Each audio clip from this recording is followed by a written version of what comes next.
talking about? Matt Gibbs and the guys over at Sunrise Automotive will treat you right. Will treat you right. Oh, I can't keep the camera straight. I try. Okay, let me try and zoom in on Matt. Okay, the phone lines are open. Yes, they are. This is Auto Repair with Personal Care. Matt Gibbs is your host, and he's the guy who knows the answer to your car questions. You can ask me, and I could tell you something, but it wouldn't be useful information. I don't know what you would do with my information.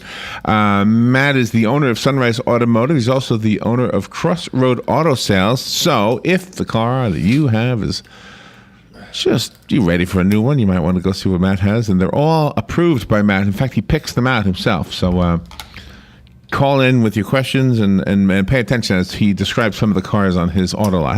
Good morning, Matt. How you doing? Morning, Larry. How are you? Where are you? How many cars on your lot right now? We have like 20. 20. Is it hard to keep up with 20 cars? No.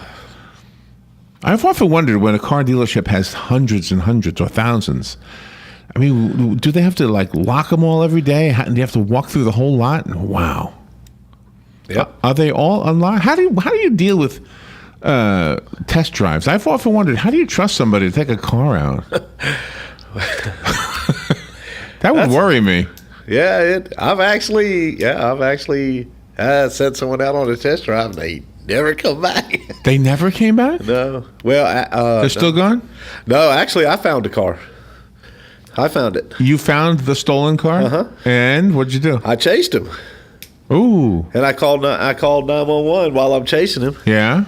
And they sent the helicopter out. And how long after he took it from your lot did you find it? It was funny. We reported it stolen, and it was on a Monday. And the reason I know it was on a Monday is because we had the motorhome at a shop because we were racing over the weekend. So I'm in a big giant black motorhome with yellow flames on the side. Right. Okay. And I pull out and I'm going down the road and I look way up there and I'm like, that looks like my car. Oh no. So I floor it and I pull up there and sure enough, it's my car. So I called 911 and I'm talking to the sheriff's department and telling them where we're at, where we're going. So she dispatched the officers to come and I chased him all the way from my shop up into Ocala Park Estates. Did he know you were chasing him? Not at first, he didn't. It's like, am I so you weren't followed gonna by a big black motorhome? You weren't really going to try and pull him over. You were just. I asked the dispatcher or the 911 operator, I guess it was. We came to a crossroad. Okay, and you could only turn right or left, and there was a big giant oak tree right there. Yeah. And I asked her, I said, I'll push him into the tree. Yeah. I'll just push him across the road into the tree.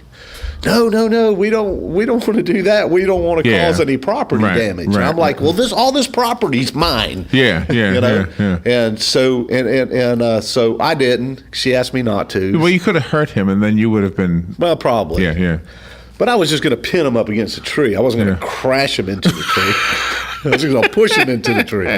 But anyway, I didn't, and it was a good thing I didn't because when they did catch him, he had a gun between his legs. So it could have been a real bad shootout, on the road. But we got the car back, and he got arrested, and so it all worked out okay. It was an experience. Chasing this guy down in a motorhome. Did he get arrested? Oh, yeah, he got arrested. And what did he have it for less than a week? Oh, he had it for a day. Oh, just one day. He came in and test drove it that morning, and I saw him on the way. When I was going home that night, I saw him driving down the road. Can I tell you a quick story that happened to me? Yeah. I had a car, and I sold it, and good-hearted me, the guy said, I don't have the money right now, but I really need the car. Can I come back and pay you for it? So I said, sure, no problem. So he took the car, and he never came back to pay for it. And then I saw it in the back of a gas station right by I-75. I saw it back there. And so I went in there, and I said, hey, that's my car back there. No, that's John's car. I said, well, I don't know who John is because I don't remember the name of the guy who came and got it from me, but nobody ever paid for it. He said, well, I can't help you. I said, well, I have the title to it. I have the title. I won't give the title up until I get paid for the car. And I was only asking like $100. It was like the best deal you could have got, And anyway, my dad helped me out. My dad, I I just fell off The a camera ledge. just fell over. Isn't that the craziest camera? Now it's focusing on the carpet, I think. Well, let me fix it. Anyway, long story short, I went back there with my dad because my dad, I was just a kid, basically. I was a teenager. Anyway, so then they said, well, we got 2 against 1. We better... But no, I think the guy actually was like hearing our story and believing it, and probably got onto John's case and said, "Why didn't you pay these people?" Something like that. Did he work there or something? I don't know. I don't remember, but it was right there. It was sitting right in the back, like hidden. Right. Yeah. So, let me fix your camera. So, are you all ready for Christmas? No. Anybody buy a car for Christmas? Anybody buy? Did anybody come by and buy a car for you? Yes. For Christmas? Yeah. Oh, cool. Yeah. Where's the count? Oh, there's the count right there. Okay. It's on the telephone. Hold on. If you're watching, Here I am. If you're watching the video, you know what we're talking about. That hurt my head. Now we have Matt back in the picture. All right, so let's see. There's a couple of things that are for sale that you told us about that I think are worth mentioning again for the last minute Christmas shoppers. Okay. It may not be a pretty present, but it'll start the car in the cold. What was the thing called again? Nanotechnology? Oh, my little jump box. Jump box. Yeah. What's it called? It's a jump box. That's what you call a jump box? Yeah, it's a miniature jump box. You're saying jump. Jump Jump box. like Okay. a jump box would be self-contained jumping station, so you don't have to hook up battery cables. Okay. What about the? Let's see. I saw this in Walmart. It was a big thing. Almost looked like a little heater, but it was an air pressure. I guess you can Oh, pump a your little tires air with compressor. it. Yeah. Do you like those things? No, No. Why not? it takes too long. I'm used to just and it's done. But you're out. But if you're Yeah, that's not. It's nice if you're out on the road, you know. But if you're out on the road, you have a flat tire. I doubt very seriously you're going to be able to put air in that tire. I mean, it's flat good. for a reason. Right. If you're driving down the road and you develop a flat, put your spare on because something bad happened. Right. You know. But if you go out to work and you see that your tire's low, it's not a bad idea to have one that you can pump it up and put some air in it. Right. But they're not, you know, they take forever. Yeah, but if you're stuck, see, the time wouldn't matter to me. Right. If you're in a predicament, Yeah. you need to. Right. Right. Yeah. Those are good to have. Did you ever break down in a city that you weren't familiar with in what looked like a bad section of the city? No. No, not that I can remember. I've gone to cities and went to the bad part of the city on purpose and just walked around Why? because What city did you go to? Philadelphia. Okay. When we go to the hospital up in Philadelphia. And how do you know the bad section? You know, brother. Yeah. When you tell the nurse that you're going to take your son out for a walk, and she says, "Let me have your necklace and your watch and your wedding ring. Why don't you leave them here with us?" And did you? Oh yeah. Okay. But then she said, when you walk out the front door, don't go right. Go left. Because going left, you go into Temple University. Going right, you go into a whole new dimension. It's kind of like the Twilight Zone. And so me and Joey, we walk out the door and we look at each other and say, which way, right or go left? right, yeah. Let's go right. Yeah. Well, we didn't go right long. Why? What did It you was see? just not a good part of town. What did you see? We saw, Anybody say anything to you? Oh, well, they look at you like, you crazy. Well, you turned the wrong way when you came out.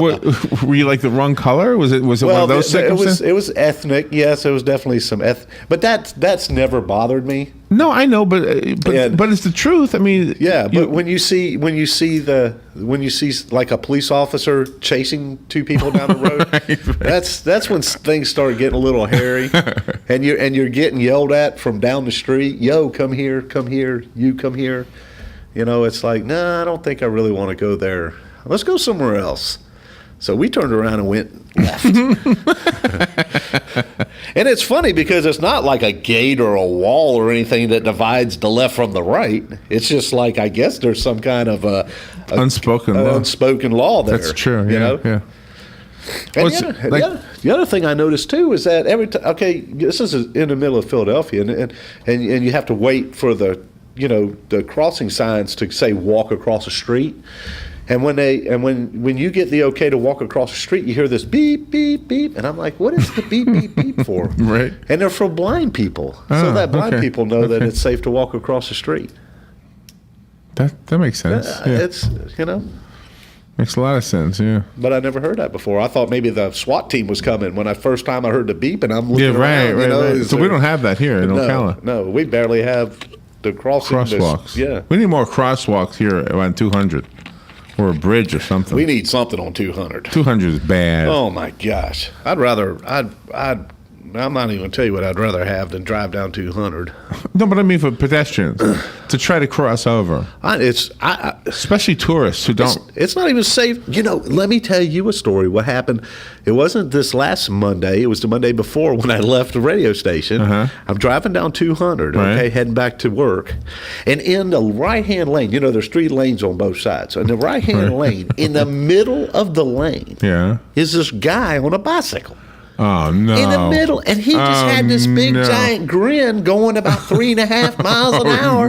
No. This guy was going to get killed. Oh, no. And I said, buddy. And he never looked at me, nothing. He just had his eyes focused with this big old grin. Wow. And he was just pedaling away. I thought for sure I'd have heard that on the news or something. Yeah, I know. I even called the police and said, hey, listen, there's a guy riding not down in the middle of the bike lane. Right. He's in the road. Do you know what I saw one time? You just reminded me of. Do you know those dancing inflatable things? Yeah. I saw one of them just jolting out into the right hand lane. Just kept like dancing into the lane. I mean, you hit that, you could cause an accident. Yeah, that'd mess something up right there. I mean, it wouldn't mess something up if you hit it. It would mess something up if you went to avoid it. Exactly. And you crashed to a car in the left lane or something. Yeah. By the way, there was a story this morning. I want your thought on this. That they did a study. I can't remember where it was. Now I probably have it in something here. That the red light cameras caused more accidents than they stopped. Okay. However, there were fewer broadside accidents and more rear end collisions. So I'm thinking, yeah, but a broadside is probably more fatal, more often fatal, or more often injuries. I would think. Yeah. So I don't know now how. I mean, if red light cameras, they say it's more accidents, but at the same time, it's lesser severe accidents. Wouldn't you think? You would think. People don't run the red light, but they will stop abruptly when they think they're going to be. Yeah, they slide into the light. Yeah. Yeah, I could see that. Well, anyway, the phone lines are open. If you have a question about your car, you are welcome to call. Matt and I go on tangents a lot, and I enjoy it a lot. But if you have a question about your car, this is a good time to call 622-9622. Actually, we need to take a little break, and then we'll be right back. So call right now, and you'll be on hold for a little bit, and we'll be back. This is The Source, WOCA, Ocala. Push a button. We'll be right back. Where is it? What did I do wrong here? Try it again. All right, push a button, push it back. Push that button and go. The weather is brought to you by myfwc.com. Safe boating is no accident. Mostly cloudy, warm and humid today. There can be a shower with thunderstorm in the area, mainly this morning, the high 76 to 80. And mostly cloudy and mild tonight, those 63 to 67. Tomorrow, clouds, a few breaks of sun, warm and humid, high 78 to 82. For Wednesday, Christmas Eve, cloudy, breezy and warm with some showers and thunderstorms, mainly in the afternoon, the high 78 to 82. From the Florida Weather Center, I'm meteorologist Joe Lundberg. Hello, gorgeous. Hi, this is Becky at Hello Gorgeous Salon. We are located in the heart of downtown Ocala, right next to the historic Marion Theater. I'd like to invite you to stop by and see our new boutique area and meet our staff of professional stylists. Here at Hello Gorgeous, we are ready to update your look with the latest trends. It's the perfect time to brighten up your look. So make your appointment now for those highlights and Brazilian blowout. But don't stop there. We are a full-service salon offering manicures, pedicures, and facials also. So if you've been searching for a salon to call your own, come and see us at Hello Gorgeous Salon. We are located at 48 South Magnolia Avenue in downtown Ocala, right next to the Marion Theater. So call today and set up your appointment at Hello Gorgeous Salon at 351-5358. That's 351-5358. And don't forget, we also do men and children's cuts too. 351-5358. Hello, gorgeous. The weather is brought to you by myfwc.com. Safe boating is no accident. Mostly cloudy, warm and humid today. There can be a shower with thunderstorm in the area, mainly this morning, the high 76 to 80. And mostly cloudy and mild tonight, those 63 to 67. Tomorrow, clouds, a few breaks of sun, warm and humid, high 78 to 82. For Wednesday, Christmas Eve, cloudy, breezy and warm with some showers and thunderstorms, mainly in the afternoon, the high 78 to 82. From the Florida Weather Center, I'm meteorologist Joe Lundberg. Come be swept away with medieval magic by volunteering at the 29th Annual Hogtown Medieval Fair on January 24th and 25th and January 30th through February 1st at the Alachua County Fairgrounds. Volunteers will take tickets, oversee exhibits, or provide breaks for the artists. Become a part of Gainesville's rich tradition of community service. Volunteers will receive a one-day pass. Applications can be downloaded at gvlculturalaffairs.org or call the City of Gainesville at 352-393-8536. When I started thinking about this year's Christmas greeting, I wanted to make it something meaningful. So here is my heartfelt wish for us all. Good health, prosperity, and the peace to be happy, whatever our circumstances. Remember the reason for the season. Merry Christmas. WOCA. We are The Source, WOCA. All right, 20 minutes after 10 o'clock. So I was telling you, Matt, about the pop-up on my computer that was ransomware. I know we don't talk computers here, but I wanted to finish telling you. So what Kim Commander, who has a radio show, and she talks about computers, said that the ransomware was actually infecting a police department computer. The police department had all their files frozen. They had to pay the ransom, like $300, to unfreeze their computer. They had to send the money to wherever it was going, somewhere. So be careful. Don't click on things. I don't click on things unless I absolutely know what's going on. Stop your pop-ups. Yeah. Stop. That pop-up thing is dangerous, apparently. So, all right. So how's your car doing? My car's doing good. I hate to say because I don't want to be a jinxer, but yeah, my car's doing okay right now. Yeah, you don't like to say either. Well, you have the little superstition thing right there. No, it's because if it does break, it just stays broke. Yeah. You know, until you fix everybody else's car. So do you know somebody with a broken air conditioner, like me, likes this time of year? I bet. Because the heater works, and I didn't really need it at all this week. This is not this week because this week just started yesterday. So well, yeah. But last week, I get up and, you get up early. I get up very early. I know you do. And it's at 5:30. At 5, I get up. I'm usually out of the house by 6 o'clock in the morning. So yeah. It's cool in the morning sometimes. So I go out there and I start my truck up. Yeah. I'm here at 6. Yeah. I get up at 3. I do a lot of my work at home to get prepared. For here? For here. Yeah. That's a long day. Nobody realizes I do this, but I do. I sometimes, especially on the weekends, I take a break from the news. I don't even pay attention to it. I learned a long time ago that the news doesn't really affect me a whole lot. We think it does, so we become news junkies, but it really doesn't. I can live without the news. The only problem is I'd get to work and then people would be talking about stuff I wouldn't know. So I have to catch up on Mondays especially. I'm very much. I'm like that too. I'd go through seasons where I want to listen to all the news, and then I don't know if it's just that I get so disgusted with what I hear most of the time that you're just like I don't. But to put it into perspective, in my case, it was a divorce. If you look at your accident with Joey, no matter what the pundits were talking about at that time, none of it mattered to you. No, nothing mattered. Nothing. It's all just them talking. I mean, if they're going to go send us to war and our children are going to have to go, then it affects us. You know, if they're going to force us to buy medical insurance or health insurance, then it affects us. But for so much of it, it's just them just talking. Yep. So, and when they make rules for the road, I guess we should put it back to cars. And then they make you want to believe that what they're saying is truth. You know, so they want you to change your perspective, the way you think. Right. Like the last guy with the global warming. You couldn't get him to really talk about the real issue. He was focused on that global warming thing. Right.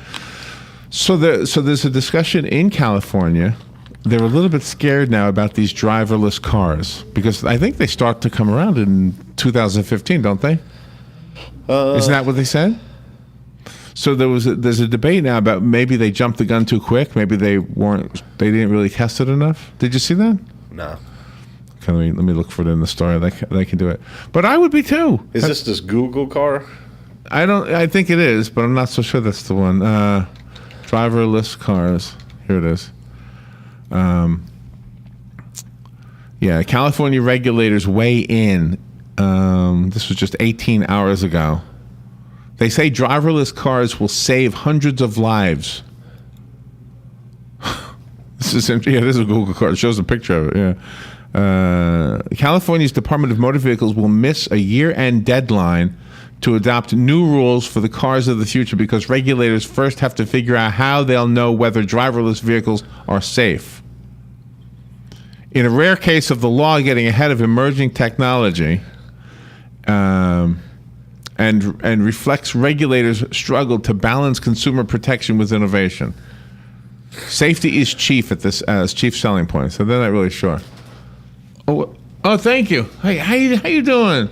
Good to see you. Oh, thank you. Oh, you brought some goodies, I guess. Huh. Patsy was just showing me some goodies.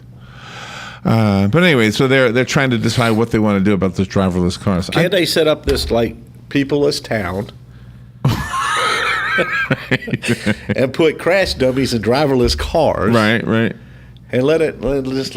That's a good idea. There's got to be some peopleless towns. There's got to be. But they won't have interstates and all that. I mean, you'd have one car.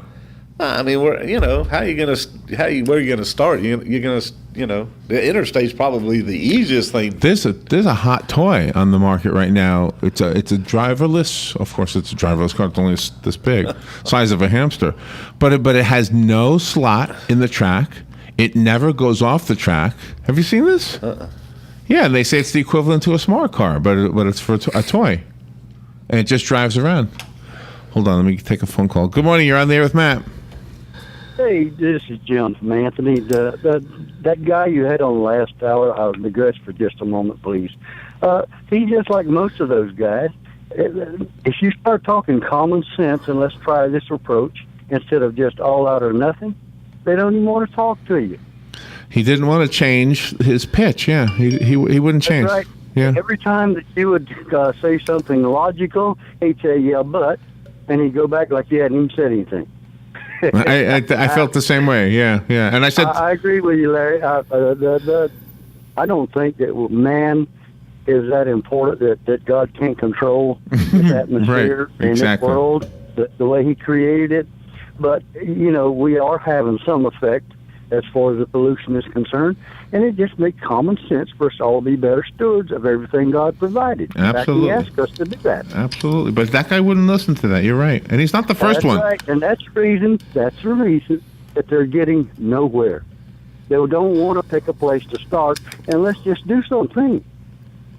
And I think America is doing better than the rest of the world, too, by the way. Yeah, I think that your idea that we are all responsible, and if we all do a little bit, it's going to make a big difference collectively. Yeah. All right, thank you.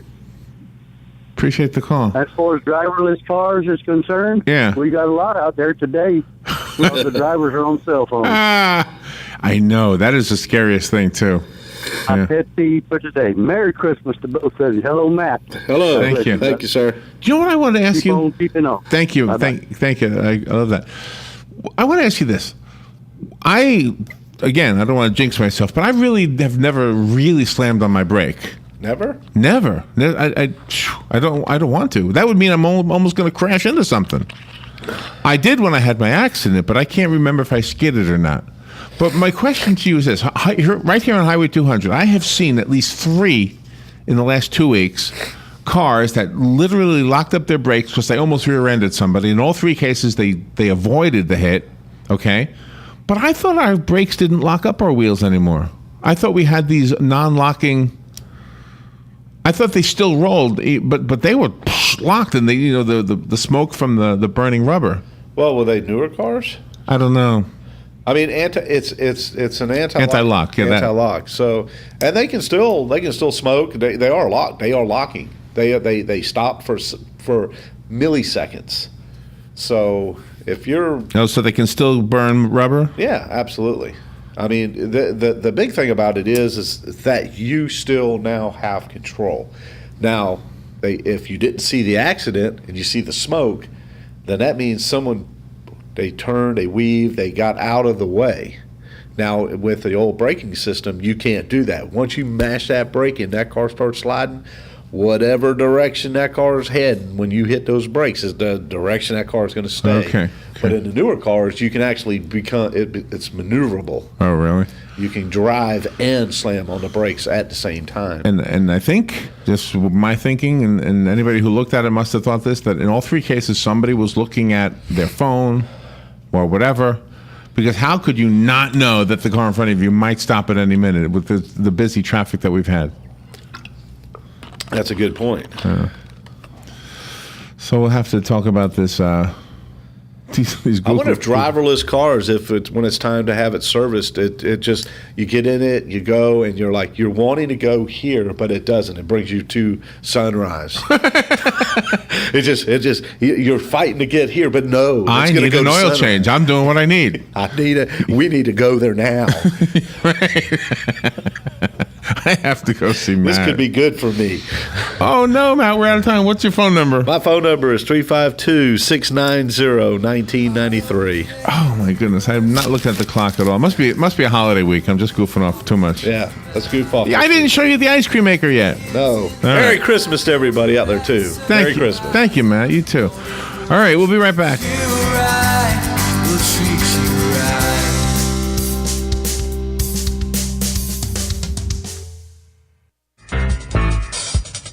Legally Yours, brought to you by Fuller & Fuller Attorneys at Law. On the air every Wednesday morning at 10:30 a.m. with John Fuller, a board-certified civil trial lawyer for over 25 years. John welcomes your questions, from business to complex family matters to legal disputes. So tune in every Wednesday morning at 10:30 a.m. for Legally Yours with John Fuller, right here on WOCA 1370 AM and 96.3 FM, The Source. You've got a garden and we've got a show for you called You've Got a Garden with your host, Master Gardener Carol Ann Baldwin. Carol Ann answers your questions about your flowers, your veggies, your grass, your trees, even questions about your bugs. And she's only on WOCA, so don't miss Carol Ann Baldwin and You've Got a Garden each Tuesday from 9 a.m. to 10 a.m. right here on WOCA The Source. The 5 reasons you should shop at Honey Baked Ham this Christmas. 1. Handcrafted, not mass-produced. No one can resist sweet, crunchy glazed ham. 2. Homestyle sides that are as tempting as they are easy. 3. Honey-baked desserts, sweet, yummy, and oh so good. 4. Holiday platters for easy entertaining for family or friends or employees. 5. Gourmet condiments to treat anybody's taste buds. So why choose anything else? I can't think of a single reason. Honey Baked Ham, the world's best ham. So get ready to pass your plate. Happy holidays from Honey Baked Ham. Located right behind Best Buy, 861-0011. Jingle bells, jingle all the way. Happy holidays from all of us at WOCA.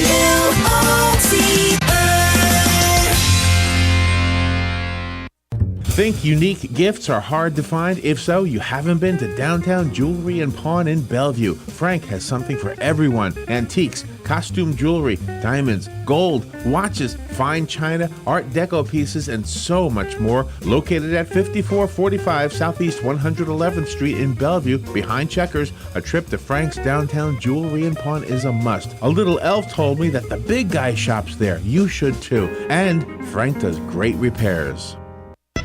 Hey Ocala, this is Kelly Hart, Executive Editor of Ocala Magazine. Did you know last year Ocala Magazine won more awards in excellence than any other publication in Florida? And this year, Ocala Magazine was named Best Consumer Magazine in the state. Now you can join me every Friday at 10 a.m. on Ocala Magazine Radio, where we bring the pages of Ocala Magazine to life, right here on The Source. Ocala Magazine thanks you for making us number one. And remember, there is only one Ocala Magazine. This is Austin Tavern reminding you to stay in contact with us at WOCA. Find us on Twitter and Instagram at Voice of Ocala. Make sure to become a friend of our Facebook page and call us at 622-9622. 1370 WOCA. The weather is brought to you by myfwc.com. Safe boating is no accident. Mostly cloudy, warm and humid today. There can be a shower with thunderstorm in the area, mainly this morning, the high 76 to 80.